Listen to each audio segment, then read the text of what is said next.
So I've been investing in real estate and buying short-term rentals and operating them for the last 4 years. And I don't know if I've seen a time that's ever been so tumultuous as this last just year, maybe even 6 months. It's been a lot of changes, rising interest rates, flood of hosts into the market, and this whole Airbnb bust thing that everybody's trying to still understand and back look at the data to see what is spelling out this tough time for short-term rental hosts.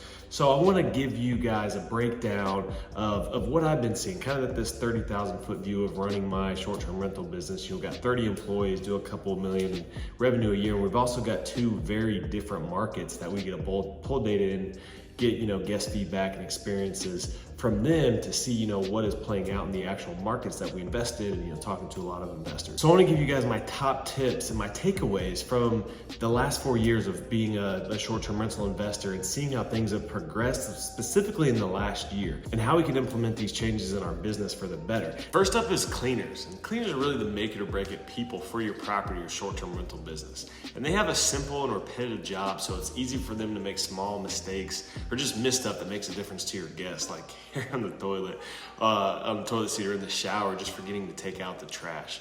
So I think it's really important to just make cleaning checklists for them. Make it really easy and hard for them to miss that little stuff. Also, as you scale up, or if you're at the scale now, have the properties inspected by your manager in that area or a housekeeping supervisor after the units are turned for quality control. Ensure the unit is always guest ready. And also, if you can, pay your cleaners by the hour rather than by the turn. You're gonna increase your cash flow and make the cleaning process more efficient. So when you only have one or a few units, it's hard to have the power to dictate the rates with your cleaners. Like, it's usually the cleaner who dictates the rates because they can go clean for somebody else, right? But when you have more units and you have the ability to give more work to one cleaner, you can save on the incremental cleaning costs. Like, think of it like when you go to shop at Costco and you save money on each item because you buy in bulk. And by the hour pay also incentivizes them to be more thorough and not whip through cleans because they make the same no matter what when they're paid by the turn. But just be careful to monitor the time that they input. All right, next is about the investing. And what you buy is going to dictate your return. And this point seems obvious, like you make your money when you buy, right? Let me show you guys an example of this to highlight the power today's market has on your returns and what you can do about it. So the average home price in America today is $350,000. But let's say to be a good Airbnb property, it has to be above average in a better location, maybe bigger and just nicer. So let's say that price point is $500,000. And in many great Airbnb locations, like on the beach or in the mountains, it can easily be at $800,000 or up, or over $1 million. And at the rates we saw in 2020 through mid-2022, the mortgage payment on that $500K Airbnb property would be $2,100. Now fast forward today and that same payment is over $3,300. That's a 60% increase. When you think about that in monetary terms, that's $14,400 a year in mortgage payments. And if your typical Airbnb cash flow is 2 to 3 times more than your long-term rental and maybe spits off $1,000 in profit, that whole profit is wiped away. So it's critical now more than ever that you get a good deal. And here are a few of my tricks to find hidden value. One of them is to look for a 2-bed, 2-bath house with over 1,000 square feet. That's because an 1,000 square foot plus house with 2 bedrooms has a lot of room, and there's a chance you can add a 3rd bedroom.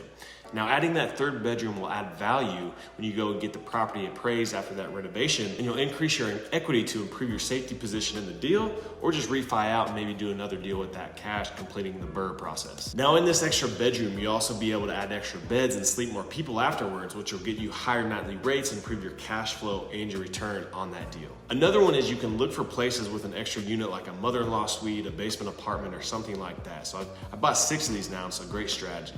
And with 2 units on one property, you can create a super listing and have 2 individual units and then both combined. And that will allow you to maximize your profit and the revenue at that property because then you can play with rates and get people in there, different groups, to really get the most money. Also, market for your own properties in your target area and try to get a better deal by working directly with the seller. Like, sellers have a lot of equity right now, and doing seller financing may be a good possibility for you to get in with less out of pocket and more flexible funding than you could from a bank. So I just think it's critical right now that you find good deals and don't let the market dictate your direction. There are good deals out there, you just have to work harder to find them, maybe even accept lower returns than you would have previously. Like a 25% cash on cash that we saw 2-3 years ago might not be possible anymore, but a 15% cash on cash still isn't bad. Like especially if you buy in an appreciating market and add value with one of the ways above. Now I just wanted to take a quick break to ask you guys watching if you'd hit the like button to tell YouTube this is a valuable video and we'll share it with other people. I put out this free stuff just to help others along their short-term rental journey and just ask that you help share. Thanks. All right, next up in the lessons I've learned, especially over the last year, is exceptional is the new standard. When I first got started, I could get away with the set it and forget it approach, meaning I'd get a new Airbnb unit, I'd furnish it decently, and then I'd just put it live on Airbnb. And I had 90% annual occupancy with my first year with just 3 to 5 listings. And that's just kind of what was taught at the time, like set up the listing and automate everything and just be hands off.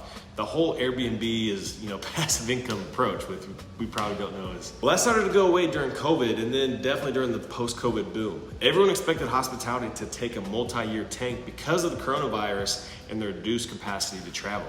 That may have happened, to an extent overbroad, but over the last few years, domestic travel inside the US exploded, especially through 2021, even a strong start to the first half of 2022. And only in the last 6 to 8 months did we start seeing Airbnb take root, and that was mostly for the hosts stuck in the set it and forget it mentality.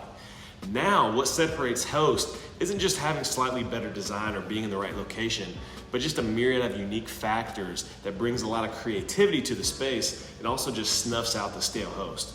Airbnb saw this trend and created the categories on their platform, and now travel is less about location or price, but experience. And if you're not providing an exceptional experience, both in the amenities / how you position or design your property and how you approach servicing your guests, you're gonna take hits there. It takes approaching it like a business now and finding competitive advantages, uniqueness, and just better marketing. To succeed in short-term rentals today, you have to be exceptional. Both the guest adoption and the host adoption on Airbnb is growing, they both are. But host demand has seemed to rise faster than guest demand, like really the root behind Airbnb bust, like too many listings with not enough looking to book. So you have to stand out from the crowd. This can mean like great amenities like a pool, an outdoor space with basketball or tennis courts, or just turning an extra room into a theater. Like you have to find ways to make your listing stand out with what you have and what you can add. And the next points will help you fill it and keep it filled. So personal touch matters. Remember, you're in the hospitality business. Little things you do for your guests go a long way. Like you'll stick out from other guests and have guests that respect your place more, and you'll get better reviews. Speaking of hospitality businesses, you have to think of yourself as a hospitality brand, or your short-term rental business as a hospitality brand. The hosts who have a great brand and connect with their guests outside of just being listed on the OTAs perform much better, especially long-term, both in their occupancy and their rates. There's this company called Getaway that develops tiny home communities outside of metro areas, and they've been able to stay around 80% occupied with rates much higher than competitive listings on the platforms without even being on the platforms. And they only do direct to guest. And they have over 1 million followers on Instagram alone. That's because they've built their brand around the vision of their business and their unique selling proposition, and they make relationships and build goodwill with their guests.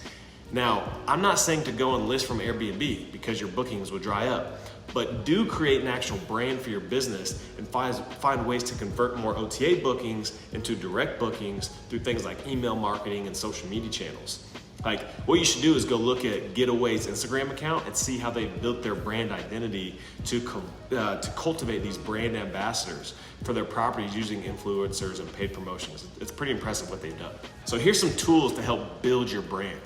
One of them is Stayamo. Now, Stayamo connects accommodation owners, property owners like us, with influencers in exchange for staying for free and then posting about your property and pushing it out to their audience.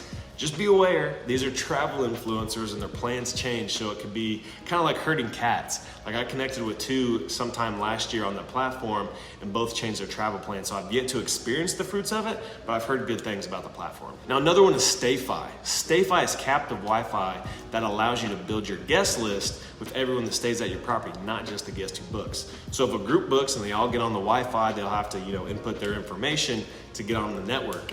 And these are people who've all stayed at your property and they've experienced your brand. So retargeting them later increases your pool of potential future customers. Another one is Switchback email marketing.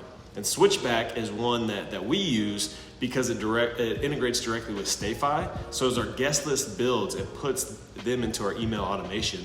But you can also use things like MailChimp, which is free to use up to like 1,000 contacts, or ActiveCampaign, which I've used before. The platform is less important as long as you choose one that's right for you. It just depends on you.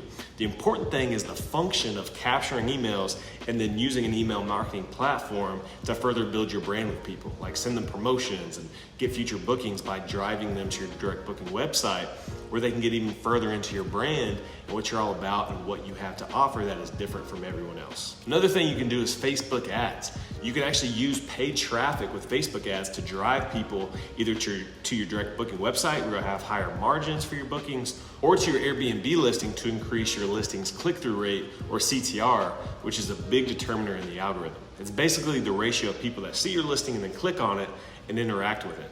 Because Airbnb has an interest algorithm, the more interest or the more traffic you can drive to your listing, the better you'll perform on that platform.